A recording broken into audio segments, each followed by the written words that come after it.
have you heard of the blue economy? Well, it refers to the ocean industries, which in Canada generate over $30 billion a year and support more than 250,000 jobs. And it's a growing economy that offers a sea of opportunities for future jobs and innovation. And that's where the Brilliant Blue Challenge comes in. So it's a youth-driven competition that empowers students to develop sustainable solutions for ocean health.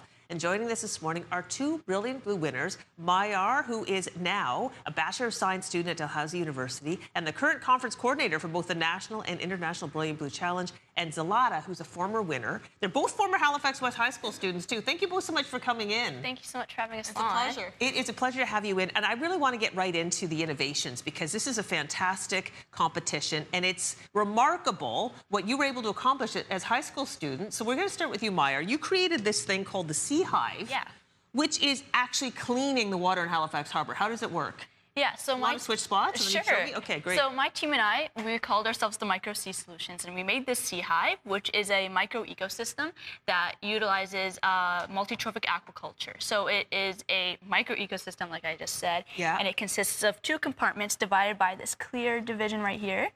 Can we open it up? Yes. So it was. Could I stand on this side? Yeah. Perfect. So it opens up like that. And it was created to host just one side with mussels and then the other side with mussels and kelp. And that was the multi-trophic aquaculture component of it. So what it did was we wanted to see how multi-trophic aquaculture, so seaweed and mussels, could work in concert with each other to filter our ocean's water and also to increase aquaculture farming in the Halifax Harbour.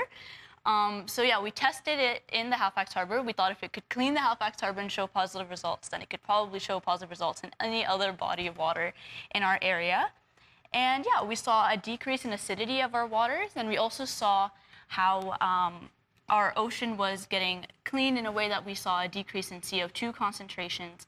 And we did multiple tests using Pasco probes. We tested pH and alkalinity and things like that. Okay, well, that is fantastic, Mayar. Like, I mean, it's really cool, and we're going to get a little bit more into the eelgrass and such that you used. This, and now, Zlata, you and your team, and you wanted to show out your team. Go ahead and do so. Yeah, okay. So aside from me, there's Kaylin Simpson, Harsheen Bahita, and Sarah Brigat, and our amazing advisor, Mr. Sweeney, who helped make this starfish system stellar. Okay, and what does the starfish system, how does it work? The starfish sensor system is an autonomous data collection system, and if we open up right here, we got 5 sensors: pH, turbidity, O2, temperature, and depth. And ultimately, what it aims to do is capture the surrounding data that has an eelgrass bed. All right, and why is it shaped like a starfish? Well, we wanted to find something that's around marine life and something that can be effective in camouflaging with it. We didn't want to disrupt the ocean already with the amount of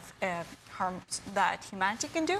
So, and plus we kind of thought it'd be ironic since there's 5 of us, 5 hands, so we wanted to have a personal collection. Sure. If you go closer in, you can see all of our wiring and hardware, which may not be as pretty as the outside, but it is an integral component of how we collect the data. And we truly think that in a data-driven world, the more information we collect, the more we're able to actually create safe and protecting measures.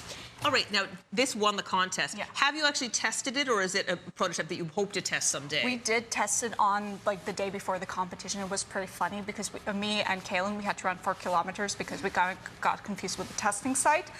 But it was so beautiful. It's like the sunset, like ocean crashing, and we put this in, and then on the computer, thank goodness it didn't get wet.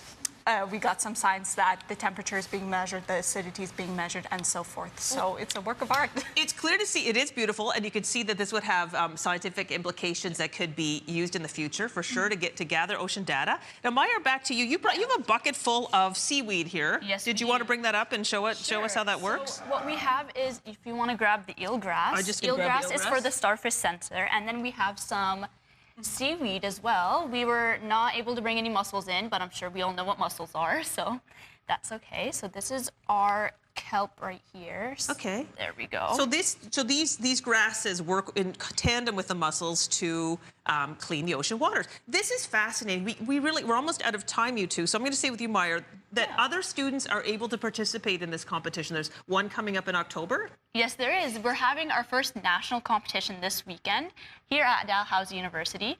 in partnership with the Dalhousie Sustainability Office. And it is our first ever inaugural national competition. And then this October, we'll be having our international competition, hopefully our first hybrid competition as well. And registration for the international is going to be open soon. So teams that compete in the national that succeed are able to compete in the international this fall. Well, thank you both for coming in. Congratulations on your success. Thank you so much. Far, it's clear that the future is bright. We've put a link to that information on our website. Yeah. But in short, this weekend, if you check out that website, you can see these innovations in action Could I? for free. And we'll put, again, the information about the competition coming up as well.